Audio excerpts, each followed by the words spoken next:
We are now listening to Ian James. He's the General Manager International at Verve Mobile in the US, and he will showcase case findings from Verve's Mobile Prodigies research, focusing on how mobile prodigies interact with the primary screen of today, and how brands and publishers can succeed with ad engagement in the future. So he's using 3 Ps, people, place, and purpose, in a world of frenzied mobile interaction. Ian James. Hello, thank you.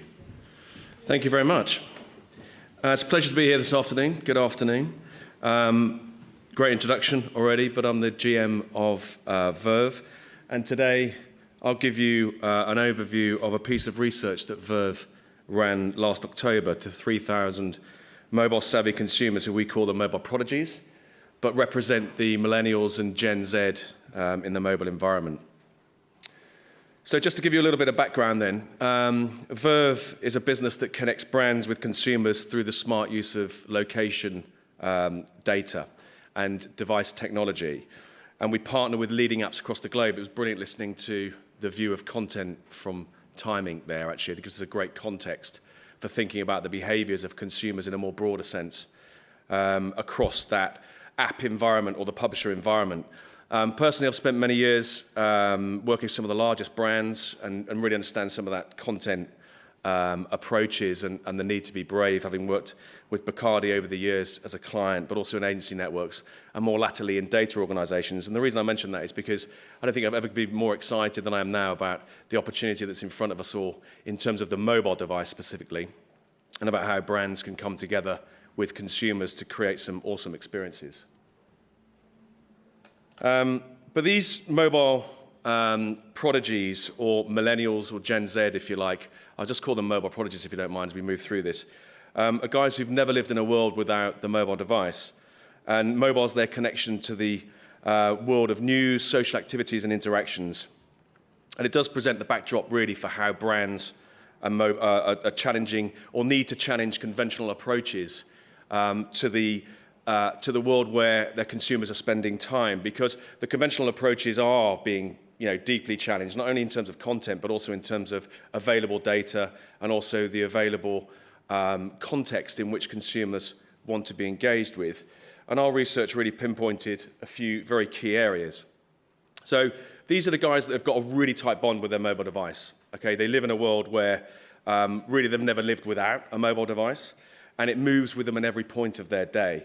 And most would actually rather lose their wallet, remarkably, than their actual mobile device.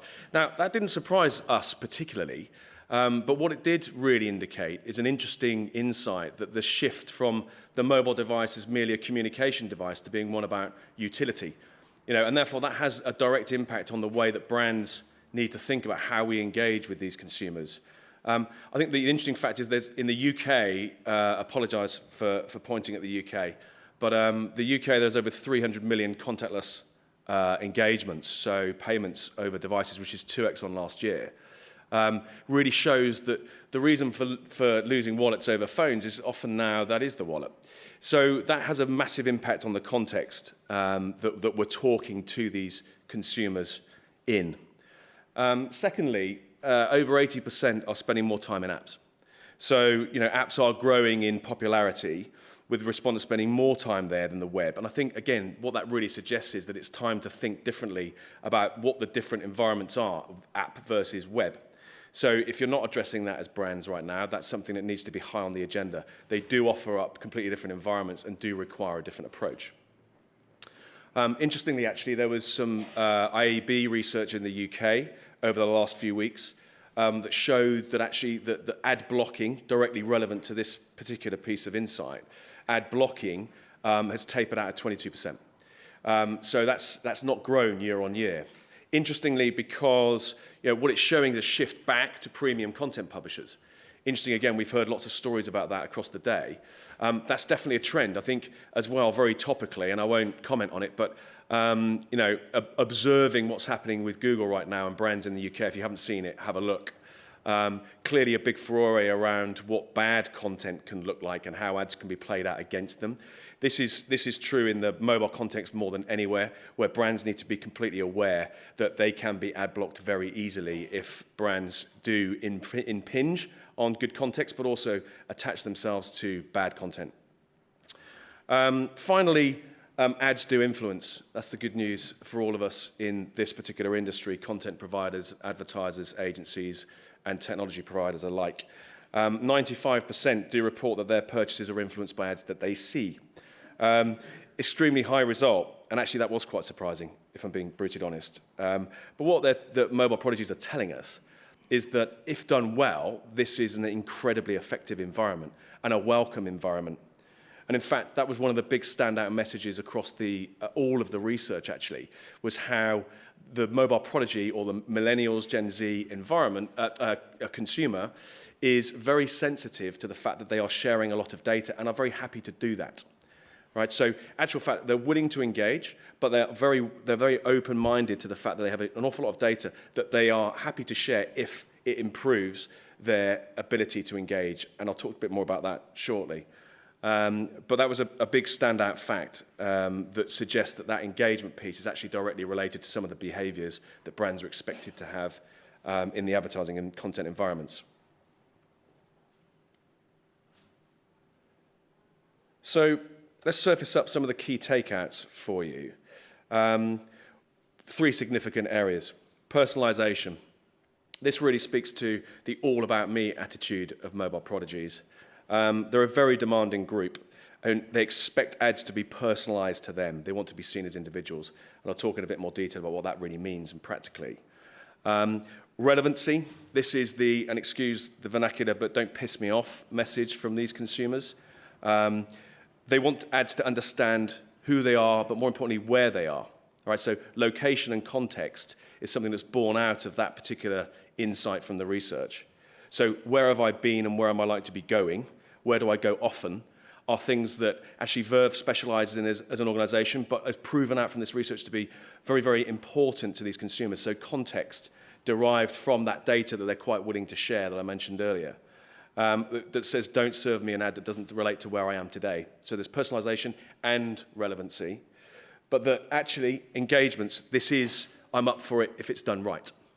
Right, so the message was clearly through the research that if we truly understand the consumer, good advertising will attract good engagement. That 95% say exposed to ads will act on that exposure if we go through the appropriate respect of personalization and relevancy. So I'll get into a little bit more detail on each. Personalization, really, the insight is that this speaks to the fact that it's all about them. All right, it's all about 8 out of 10 would say they expect ads to be tailored to their interests and habits. And expectation is not an option. They would expect it to happen. Otherwise, ad blocking is an option.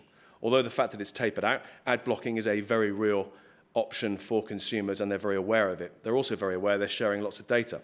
So if it's not personal, why not? Okay. This does give us a huge opportunity in terms of marrying creativity with data, which again seem to be 2 lanes that don't necessarily cross over in all organizations yet.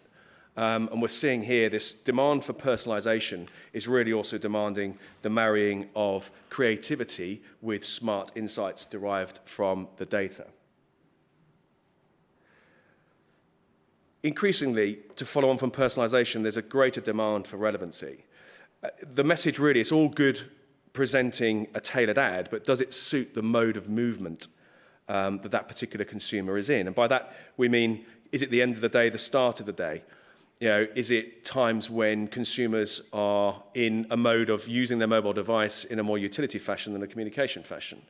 So there's a need for what we call movement science, actually, an understanding of where devices are in order to derive smart insight about that particular consumer's context. Where they're spending time at that particular moment in the day will have a direct impact on the relevancy of any ads that are presented to them.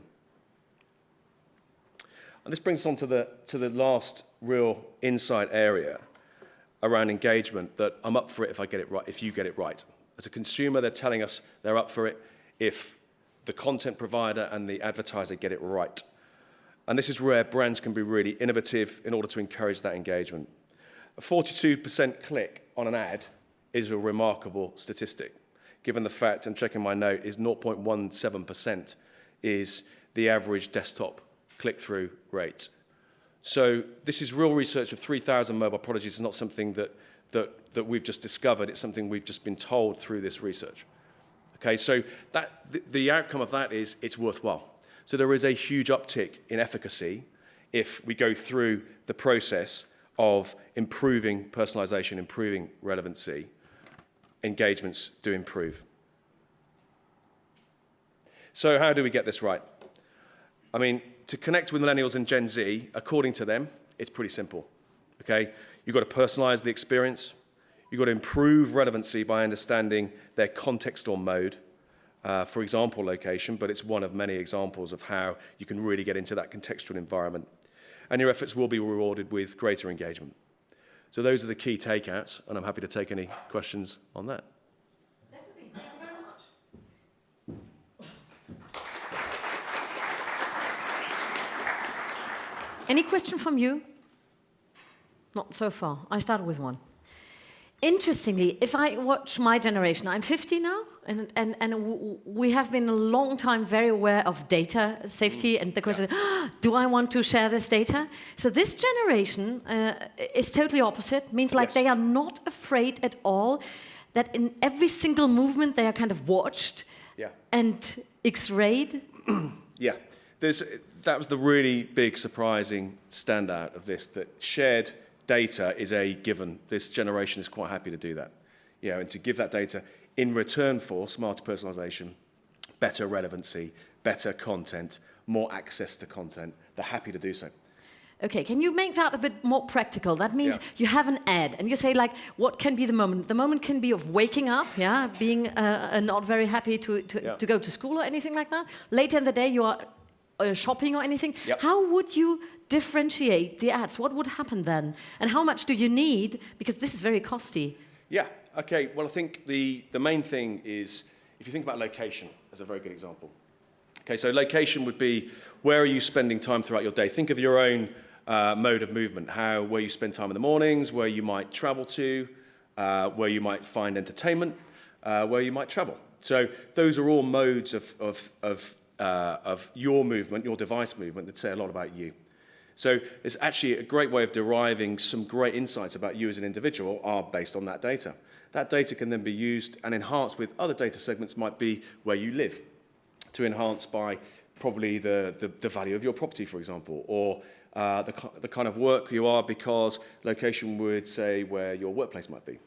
So it creates much better segments that enable us to then speak to you in a mode that's more relevant to your movement, but also speak to you as a certain type of consumer. So how that consumer is, if you're a high net worth and you're traveling through airports, then clearly you'll be spoken to differently than a Gen Z millennial who's spending time in entertainment venues. That means you get different brands, not only a different storytelling, you get different brands. Correct. Okay, and different products. Absolutely. Different brands, different formats. Different formats? You know, length? So, yeah, totally. Tone. It's all about smarter customer segments, but also understanding where you are at that particular moment in time. So have those two together and you've got a very powerful ability for brands to speak to you in the mode that's most relevant to you. Any question of you so far? No, they all understood everything. Thank you very much for coming and sharing that. Thank you very much.